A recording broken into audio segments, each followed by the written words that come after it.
Hello and welcome to the recap of the first EU League Playday.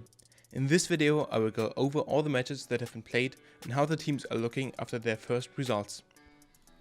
We directly start with Trainhard vs NaVi, where the brand new French roster has to face the mostly British roster with Secretly and Nath as some new faces. Trainhard starts with their chalet defense and picks Kitchen as their first side, relying on a heavy top floor hold with vertical holds and an open setup below. NaVi used the available Thatcher combined with some well-placed smokes to breach the office walls. That and Doki getting 2 opening kills by just jumping into piano means that Trainhard lose their top floor control, 3 players and the round. Joy in life, Ace, and hearing you say laser gates apparently is one of them, but Doki's having some joy of his own, bringing down Nora Durza following. The trend of elaborate setups getting countered by very coordinated attacks and NaVi getting big opening kills continues for the next 2 rounds, giving NaVi an early 3-0 lead. It only changes on the 4th round as Trainhard return to Kitchen and for the first time get an opening kill, and it's even on NaVi's only hard breach of Ace, forcing NaVi to redirect their attack from the top floor towards the site itself. A mistake by Trainhard allows Saves to push up Breastman though, giving the attackers an opening. Saves gets a triple kill and Blur manages to push deep into a safe plan spot. Grenades coming singing through again. So much soft flooring on the top floor of Chalet that you've got to be worrying about. But they run head first straight into Saves towards NaVi. But Blaz bringing one back the other way does even things out a little bit. Despite being in a 4 versus 3, Plant is going down. They've got the long angle cover coming across from the window by the looks of it. They'll get away with this and they bring down Blaz. 3 versus 3. Post below. Likely won't be able to Round number 5 and the French roster retreats to the top floor. And it seems like Trainhard are slowly warming up as Durza gets a big triple kill on Thatcher, Ace and Buck, making it nearly impossible for the remaining attackers to recover and handing the newborn roster its first run round in the EU League. Onto the last defense, and Trainhard says 3rd time's the charm and tries Kitchen a 3rd time, getting another big opening kill, this time on Thatcher. NaVi still gets the breach open and rotates down for the side push, only leaving the Ace of Secretly above to apply pressure and deny vertical play from the defense. And Trainhard capitalizes on that, pushing him with Jaeger and Mute and taking him out. This puts NaVi in an awful position and effectively loses them the round. We switch sides and NaVi starts with Bar Gaming as their first side. Trainhard responds with a very one-sided push, trying to force the attack through one hallway. This allows Blur to use Doki's aim training and get a double kill. Mentioned him beforehand that he is a potential talismanic player. Now that is unfortunate. Blur shutting Doki down himself with a team kill, but the following round is interesting as we see the first attempt of an SSG-esque kind of roam around the dining hedge. And although it gets cleared, mistakes during the late round allow Saves to push past the smoke and Doki to retake the hedge, destroying Trainhard's execute and bringing NaVi to match point. We end the match on top floor with the theme that carried us through the game. Because at the end of the day, NaVi is just winning its gunfights and Trainhard rarely manages to actually threaten the defenders as they lose the opening engagements. This match proved that despite picking up 2 support players, NaVi definitely do not lack gunskill, and Trainhard needs to get back to the drawing board after a disappointing attack half and a slow start to their defense. The only one that doesn't seem to be impressed by the match is Nath. Next, we have Russians fighting Russians in Russia, as Virtus Pro and Team Empire face each other on Cafe. Virtus Pro chooses Kitchen as their first side, and Empire goes for their usual top-down clear, losing a lot of time and not clearing VIP. Nevertheless, they drop into Freezer, getting a few openings, but eventually lose the Yokai drone and the time. Despite winning the following bar attack, it takes them 3 more rounds and another bar attack to win their second round, but they followed up with another win against a reading defense. Overall, Empire really struggled with the time on their clears, and VP capitalized on that with setups focusing on time raised or Echo to deny last second plans. Whenever Empire clears the setup in time though, Virtus Pro either fails to show means to deny the plan or loses too many bodies early in the round to show any meaningful resistance to the execute of Empire. Carly, and now it's all down to a smoke that's trying to keep control in Zulu in the core of the site, takes down one, but there is the pickup, and there is an even attack for Empire, which even 2 rounds ago didn't look so hopeful. On the defensive side, Empire pick up 2 more rounds as they win the top floor, this time with the timer on their side, and dismantle the attackers on the Kitchen defense as Virtus Pro runs straight into Empire's bakery extension. But after a tactical timeout, Virtus Pro comes back with new energy. having more success at clearing Empire's reading setup quickly, clutching a 3v5 with only 30 seconds left on the top floor, and somehow winning another last second freezer execute thanks to well placed smokes hiding the planter from the Yokai drone. The Echo drone doesn't quite have the angle, a quick pickup rotation and pop, and doesn't quite catch it. A sliver too late. Milon finds the kills in the meantime, and Empire put a lot of faith and always didn't quite have the setup. After Empire finally wins a bar cocktail defense, bringing us into the first overtime of the EU League, Virtus Pro make it 8-6 by winning Kitchen both on the defense, after time restraints force Empire one last time into a hectic execute, and on attack. On corridor 4 seconds, Karjeka gets the diffuser carrier and gets a second swings round. Virtus Pro for the second time on this Kitchen, get it at the dying second. That means that Virtus Pro is the winner of the Russian Derby, but it was really close, and it's gonna be exciting to see how the two teams will perform in the future. After the Russian Derby, we get the French Derby. BDS and Vitality face each other on Club, a map BDS has a near legendary reputation on. Vitality are defending first, and they pick Basement as their first site, running another SSG-esque kinda roam, only replacing the castle with an Iruni.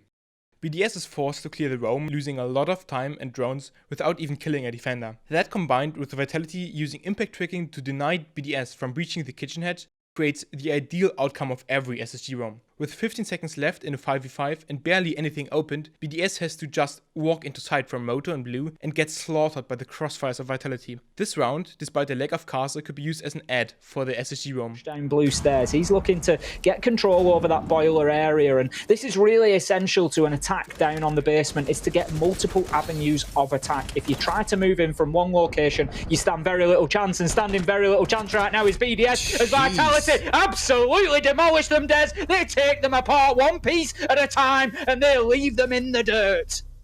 After a lapse in BDS attention allow Rise to make a play and trade his life for sledges and aces, Vitality win the following round as well.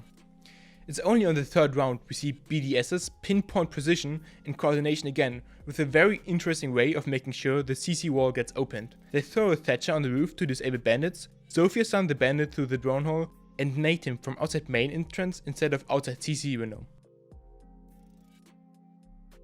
Bandit has to expose himself to the CC window to escape the nade, and Rice jumps out expecting a sledge outside the window. After Shaiko takes both out, BDS wins the round, despite some questionable plays. I love the committal they're bringing along as well with the Iruni, but on both of those construction walls you had also the electrification earlier on. The next round is decided by a single gunfight between Rise retreating from the SSG as kinda roam, and Shaiko with 2 smokes and half of his team's Heartbreach in his pocket, and Rise comes out on top. And again, the lack of Heartbreach means that BDS is unable to set up a proper attack and loses the round without getting a single kill. Fortunately, BDS is able to win the 2 remaining attacks, meaning that they end the half with a decent 3-3 split. Side switch and BDS starts on Basement. This time, after a slow attack from Vitality, it's on them to get slaughtered in the church crossfires, an aggressive plays by Ranchiro. And I think we might see a bit of it, although Vitality, they are seriously losing numbers here on this attack. They are down to only 1, it is Shinka 1 versus 4, 1 versus 0 as Ranchiro goes massive in the round. Snake. I called him before, I said that he was an MVP for this team, and boy is he. He steps up when they need that momentum shift. He knows how to find the kills, and boy does he find them. For the next 4 rounds, both rosters go toe to toe with massive plays on both sides, making this look a lot like our second overtime or even an underdog win by Vitality. It is only on their last defense that BDS managed to get their second run round in a row with a strong gym defense, and Shaiko proving once again how scary he can be, to break the course of the game and deny the overtime. 4 versus 2, Bibu fighting back, 7 seconds left to go. Vitality have to make a move here. Cactus has diffuser in hand. Shaiko, however, says no, not today. 4k in the round. At least Rafal's face summarizes the match perfectly.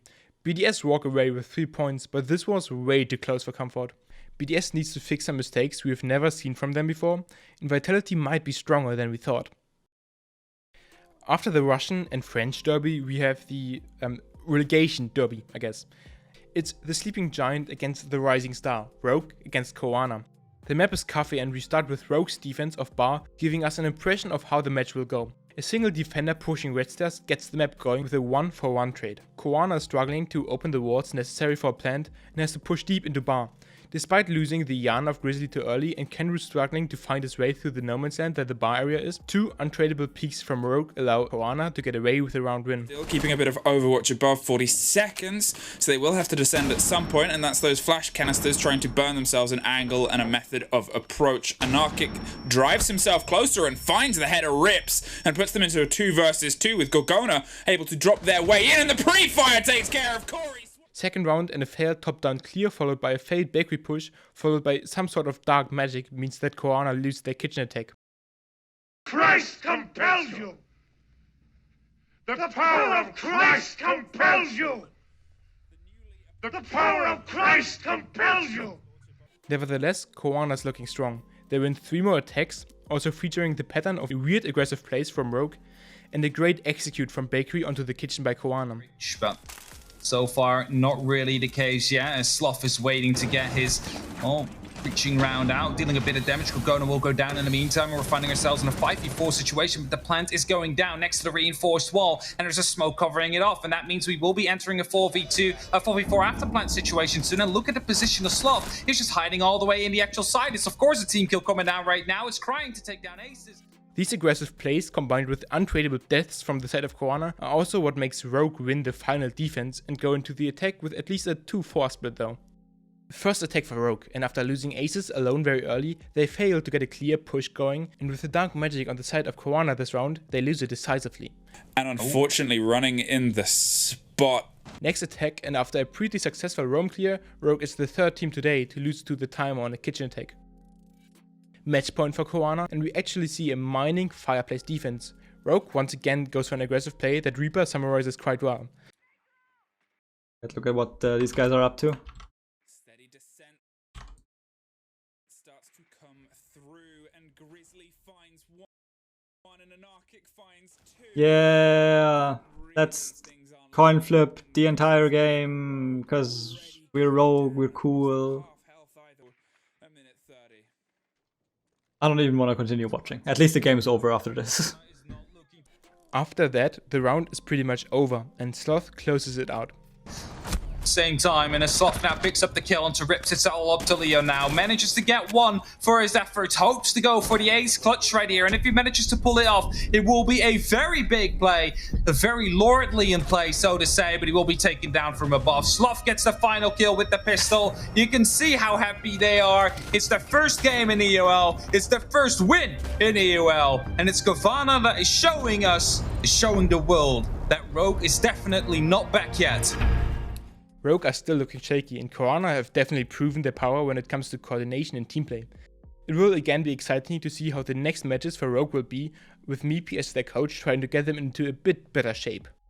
G2 vs Team Secret is the last match of the day, and both have recently made roster changes, so they have to show what their new rosters are capable of. We play Consulate, and round number 1 we get a textbook garage attack from the reigning EUL champions. To make challenges through that soft wall now. In goes Kayak. He's getting the diffuser down Des already. Virtue's in there to cover him. He's going to be a very important position at this minute on the sledge. He's going to take a chip damage off of Gonfi, and that is diffuser planted. Now this has just become one of the hardest retakes in all of Siege, and you're about to see why, as member after member of Team Secret just drop one to another to the G2 bullets that rain in through the garage double door. Uno finds Prano, 4 versus 1. Citizen to finish things off from Yellow Stairs, and what a round from G2. Des, they're back. Team Secret returns to garage for the next round, and this time G2 has Twitch bait out last round's push on her own, just for the rest of the team to drop down the lobby hatch and flood the site from behind. While this is a really interesting idea, it didn't work out in practice, as Team Secret just won their gunfights.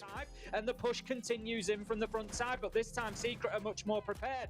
G2 wins the next 2 rounds, with Team Secret running a lobby strat, heavily relying on plant denial with the C4s. First time G2 just shoots the C4, and second time the C4 is missed. Fortunately, we return to garage, and this time Team Secret have adapted. We get an ADS, a Jammer, and a player holding the drone hole to deny nades and Twitch drones. And we get a player and piano holding vertical holds. Having held vertical holds. G2's nade spam is not enough to clear both KE charges on the wall, and it forces them to run into their small garage breach, which goes, let's say, not ideal. Oh, and Draven is apparently insane.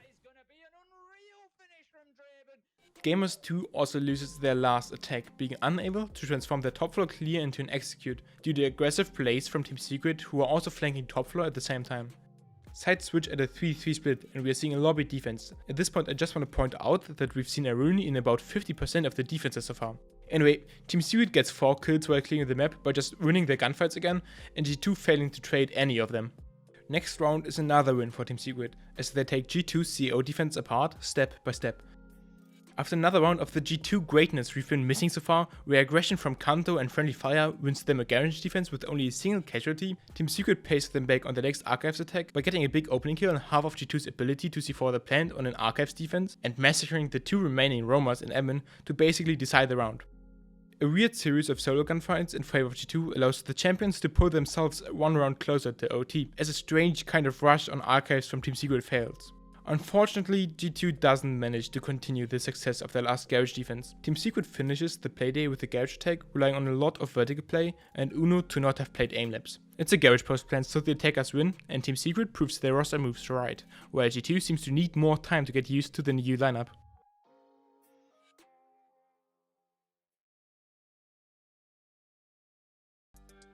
Hello, I've been waiting for you. Actually it's 8 AM. And so I'm not going to joke around. If you enjoyed the video, leave a like, possibly even subscribe.